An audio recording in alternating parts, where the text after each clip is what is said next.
Etched into these rocks are messages from the past. Hi, I'm Jerad Koepp. I'm Wukchumni, a tribe in Central California, and I'm the Washington State Teacher of the Year. I'm here at the Mesa Prieta Petroglyph Project in the Wells Petroglyph Preserve in New Mexico. Here, ancient indigenous Americans recorded thousands of years of information in tens of thousands of petroglyphs.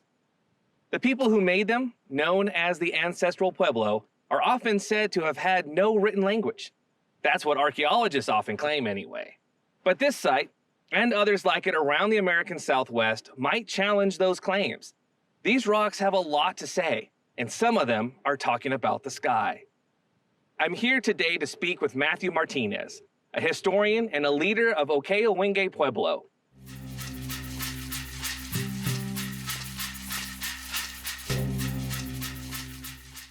Good morning, Bipawabe. Welcome, Sengitamo. Good morning.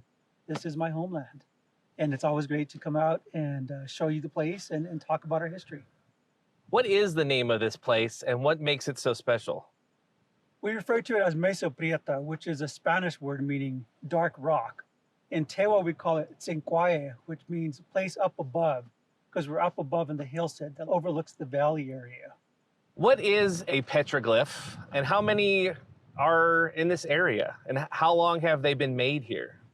So indigenous people have always lived and traveled in the valley, and there are petroglyphs that date back at least 8,000 years. We estimate this whole valley area to be over 100,000 rock images, and this area extends at least 30 miles out in radius.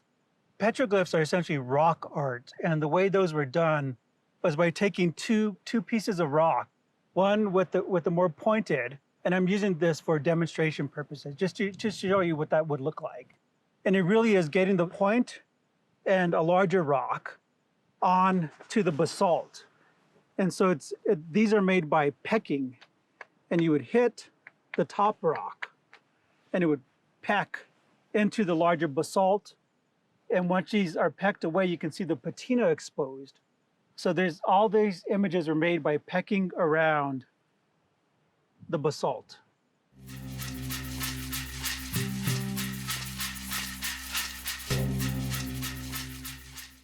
So there is a lot being communicated here. And when a lot of Western historians talk about history, they really privilege the written word, and that information, story, and history wasn't communicated in an equal way as our indigenous ancestors did. How does the information provided on this site counter the Western narrative of sharing history? Indigenous peoples have always been writing and documenting history and stories and experiences. And we see that in rock art and all the petroglyphs here in the site, as well as pottery, as well as weavings, songs, ceremonies. All those oral stories and histories have always been told and have always been part of our stories. It's very different to think of it from a Western concept within an English word on a textbook.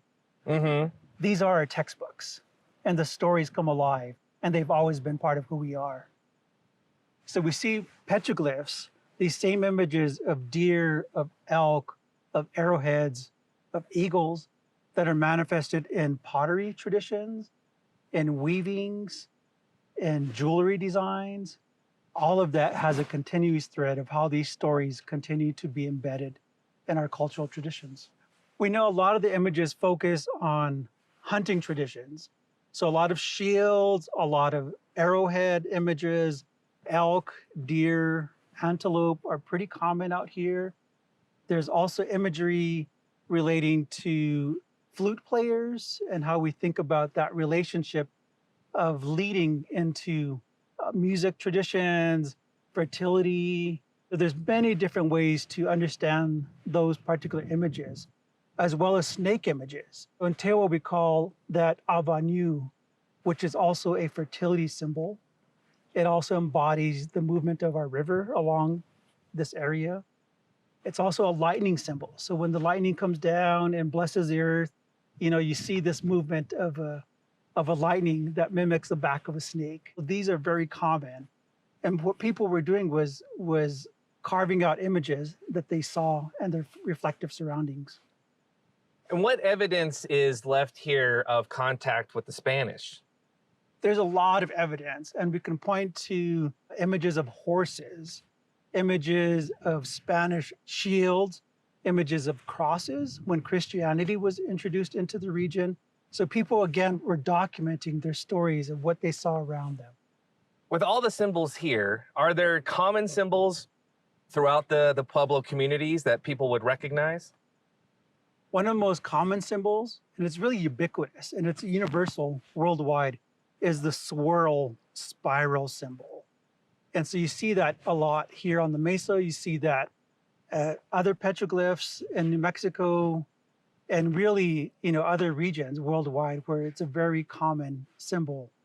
And we interpret that from a Tewa perspective as the print of our fingerprints.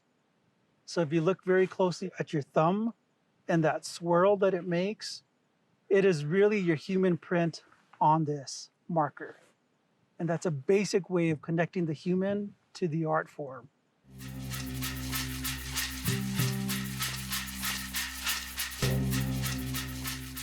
Given that there's a lot of historical and cultural knowledge embedded in this site, what sort of astronomical teachings and knowledge do we know is being conveyed by these petroglyphs today? So as Pueblo people, we come from a planting culture. Knowing when to plant, when to harvest was always part of our traditions. Knowing that, we had people, and we still do, who watch the movement of the sun, the movement of the shadows, and knowing when is a particular time to plant. And so those are obviously connected to this larger landscape as markers. There are astronomical markers, equinox and solstice markers that the shadows move, and people knew when these particular times kicked in to conduct planting and harvesting. What sort of evidence do we have here that demonstrates the tracking of astronomy? There's a lot of evidence here that supports this marking of astronomy. We can point to some of the swirls and the spiral symbols. These are basic markers that captured shadows moving over equinox and moving over the solstice time. So these spirals at a particular time were marked by these shadows. We also know that some of the images in the petroglyphs and their backs and their formations were also shadow markers. You mentioned the celestial events and astronomical events that the ancestors tracked. Why did they track those ones? Why did they think those were important to monitor? One significant marking of time here happens in mid-June during the summer solstice. So we know that that is the longest day of the year.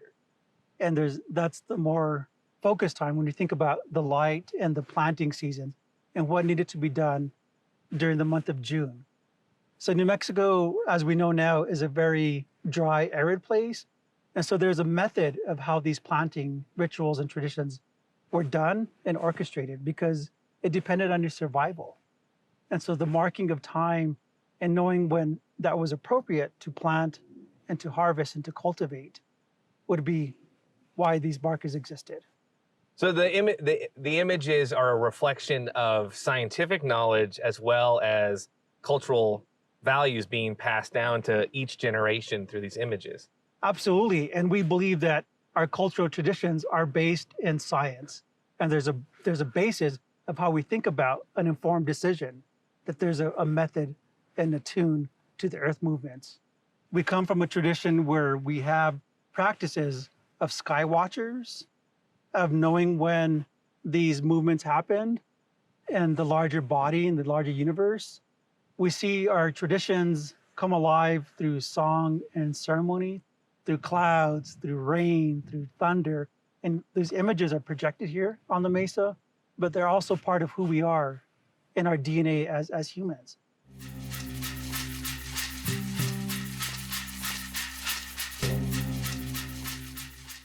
Generations of Pueblo astronomers recorded detailed astronomical data through oral traditions and passed this knowledge on to their descendants. They used this knowledge in their farming, their architecture, their roads, and their cultural practices. Pueblo societies across the American Southwest retain and build on the knowledge of their ancestors. On clear nights, we can still peer into the same night sky that was visible to Pueblo astronomers 1,000 years ago.